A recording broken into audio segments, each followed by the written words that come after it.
Taya se tenait au bord de la route, discutant calmement avec un courtier. Sa posture était posée, comme si tout était parfaitement sous contrôle. De l'autre côté de la rue, je l'observais attentivement, incapable d'ignorer le malaise grandissant qui s'installait en lui. À ses yeux, quelque chose chez Taya semblait différent, presque inquiétant. Il repensa au fait que Taya n'avait jamais vraiment été quelqu'un de normal, surtout lorsqu'il s'agissait de Naïso. Autrefois, son comportement pouvait encore prêter à sourire. C'était quelqu'un qui dissimulait une nature dure, mais qui faisait tous les efforts possibles pour paraître gentil et irréprochable devant la femme qu'il aimait. Il y avait toujours eu quelque chose de presque enfantin dans la façon dont il tombait amoureux, entièrement consumé par ses sentiments, au point que cela paraissait à la fois ridicule et un peu pathétique. Mais désormais, les choses ne semblaient plus inoffensives. Taya et Naïso s'étaient énormément rapprochés, au point d'avoir décidé de rester ensemble et de se soutenir quoi qu'il arrive. Les sentiments de Taya étaient devenus sérieux, et il était évident qu'il était profondément amoureux d'elle. Jay se surprenait à y penser sans cesse. Contrairement à avant, il ne pouvait plus simplement ignorer la situation. Il se rappelait comment Taya avait disparu sans prévenir avant de réapparaître dans un bar étrange, laissant derrière lui incompréhension et inquiétude. Depuis cet événement, tout n'avait fait qu'empirer. Pour Jay, la situation avait déjà franchi une limite dangereuse, et il ne pouvait se débarrasser du sentiment qu'elle risquait encore de dégénérer. La scène se déplaça ensuite vers Minkeol, assis dans un bureau calme lorsque son directeur s'approcha avec une tasse de café.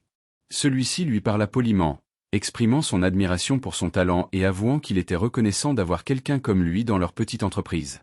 En même temps, il regrettait de ne pas pouvoir lui offrir un meilleur salaire. Après s'être assis en face de lui, l'atmosphère devint rapidement tendue. Minkeol répondit froidement, remettant en question ce que son directeur comprenait réellement de la situation et soulignant qu'il traversait une crise sérieuse.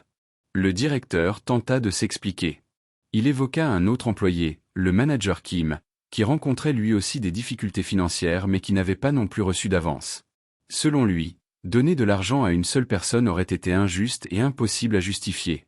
Lorsque Minkeol demanda directement si cela signifiait qu'il ne recevrait rien, le directeur précisa que ce n'était pas une question de volonté, mais simplement qu'il n'avait pas les moyens de fournir cet argent. Le refus était clair. En réponse, Minkeol se leva brusquement, prenant sa décision sans la moindre hésitation. Il annonça qu'il prendrait toute la semaine de congé. Son ton était ferme et ne laissait aucune place à la discussion. Le directeur soupira, visiblement préoccupé, mais incapable de l'en empêcher. Alors que Minkeol atteignait la porte, il s'arrêta et jeta un regard derrière lui, le visage dur. Il déclara qu'il trouverait un autre moyen d'obtenir l'argent et qu'il l'emprunterait ailleurs puisqu'on lui refusait une avance. Sur ces mots, il quitta la pièce, laissant derrière lui une atmosphère lourde et irrésolue. Le directeur resta silencieux quelques instants après le regard perçant de Minkeol, complètement déstabilisé et sans savoir quoi répondre. Dès que celui-ci fut parti, ce silence se transforma en frustration. Son expression se durcit et il commença à marmonner, qualifiant Minkeol d'irrespectueux et d'ingérable.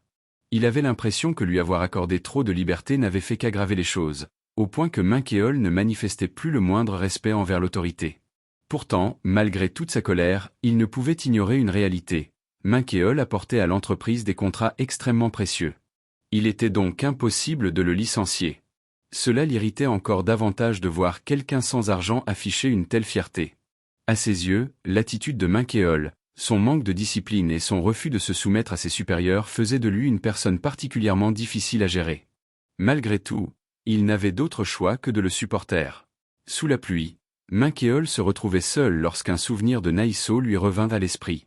Il se rappela lui avoir promis qu'il n'emprunterait plus jamais d'argent à des personnes dangereuses. Ce souvenir le frappa de plein fouet, rendant sa situation actuelle encore plus pesante. Il se demanda quelle autre option il lui restait. Sans argent ni soutien, avancer semblait impossible. Il pensait que personne ne prêterait d'argent à quelqu'un comme lui et que les gens de sa condition étaient rarement traités avec la moindre humanité. La pression continua de s'accumuler jusqu'à ce qu'il laisse échapper un petit rire amer, incapable de comprendre pourquoi tout semblait se retourner contre lui. La scène revint ensuite à Taya, qui se tenait silencieusement devant un bâtiment, plongé dans ses pensées. Il demeurait immobile, comme s'il réfléchissait soigneusement à quelque chose d'important. Harry parla doucement alors qu'il se trouvait près de la maison, demandant à Minkeol de rester passer la nuit. Le moment portait une proximité naturelle, comme si elle s'attendait à ce qu'il accepte sans hésiter. La scène se déplaça ensuite vers Naïso, qui travaillait encore tard dans la nuit. La voix froide d'un client brisa le silence en demandant ce qui se serait passé si quelque chose était arrivé à l'enfant. Naïso baissa immédiatement la tête. Sa posture demeurait respectueuse mais tendue, tandis qu'elle s'excusait encore et encore. Sa voix était remplie de regrets et d'une pression dont elle ne pouvait s'échapper. À mesure que cela continuait, le contraste entre leurs vies devenait de plus en plus évident. Michael passait du temps avec Harry, presque insouciant, perdu dans l'instant, tandis que Naïso restait derrière à nettoyer les tables après le travail. Ses mains bougeaient mécaniquement, mais sa prise se resserrait à mesure que la frustration grandissait en elle. Elle essayait de rester calme, mais il était évident qu'elle peinait à supporter tout ce qu'elle traversait. Pendant ce temps, Taya demeurait immobile à l'extérieur, consumée par des pensées sombres. Dans son esprit, Naïso vivait dans une ignorance bienheureuse, inconsciente de tout ce qui l'entourait. Il éprouvait un profond conflit intérieur. C'était précisément pour cette raison qu'il avait autrefois voulu lui cacher toute la vérité, pour que son amour reste intact et n'appartienne qu'à lui. Cette pensée possessive persista lourdement tandis qu'il restait silencieux dans la nuit. Ailleurs, Jay affronta la situation plus directement et exigea des réponses. Il demanda si Taya comptait mettre fin à tout cela ou séparer complètement Michael de Naïso. Ses paroles devinrent plus dures lorsqu'il évoqua les possibilités extrêmes, soit briser Michael au point qu'il n'approche plus jamais Naïso, soit prendre lui-même sa revanche d'une manière que personne d'autre n'oserait envisager. Jay mentionna également les transferts d'argent réguliers envoyés à l'ex-mari de Naïso, soulignant à quel point toute cette affaire était devenue compliquée. Ces mots révélaient toute la complexité et l'instabilité de la situation, laissant la tension intacte.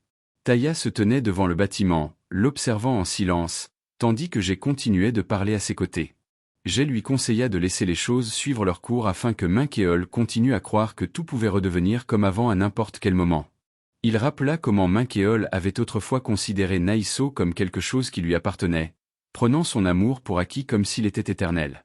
J'ai poursuivi en expliquant que même quelque chose qui a été écrasé peut renaître, tout comme une fleur qui refuse de mourir complètement. Il affirma que si Naïso quittait un jour cette maison où l'on avait l'impression qu'il n'existait que deux personnes, tout ce en quoi Michael croyait s'effondrerait. Taya l'écoutait en silence tandis que Jay décrivait ce moment comme celui où tout serait définitivement coupé. Michael supplierait, s'accrocherait et regretterait tout, mais il ne pourrait jamais retourner à ses jours du passé, lourds de douleur, comme façonnés par les larmes et le sang. La scène se déplaça ensuite vers Harry, debout devant un miroir, tandis qu'une jalousie discrète grandissait en elle. Elle se préparait soigneusement, choisissant ses vêtements avec attention afin d'attirer l'attention de Michael. Elle se parlait à elle-même, déterminée à garder toute son attention tournée vers elle seule. Plus tard, elle l'appela d'un ton décontracté pour lui demander s'il avait terminé de se laver, mais une intention bien précise se cachait derrière sa voix. Lorsque Michael monta à l'étage, l'ambiance changea brusquement. Harry tenta de le taquiner en lui demandant quel genre de tenue elle portait. Mais avant qu'elle ne puisse continuer, Michael la poussa doucement sur le lit et se plaça au-dessus d'elle. Il plongea son regard dans le sien avec une expression sérieuse qui la figea instantanément. L'atmosphère changea complètement lorsqu'il prononça son nom d'une voix calme et assurée, puis lui annonça qu'il voulait l'épouser. Ses paroles étaient directes et sincères, ne laissant place à aucun doute.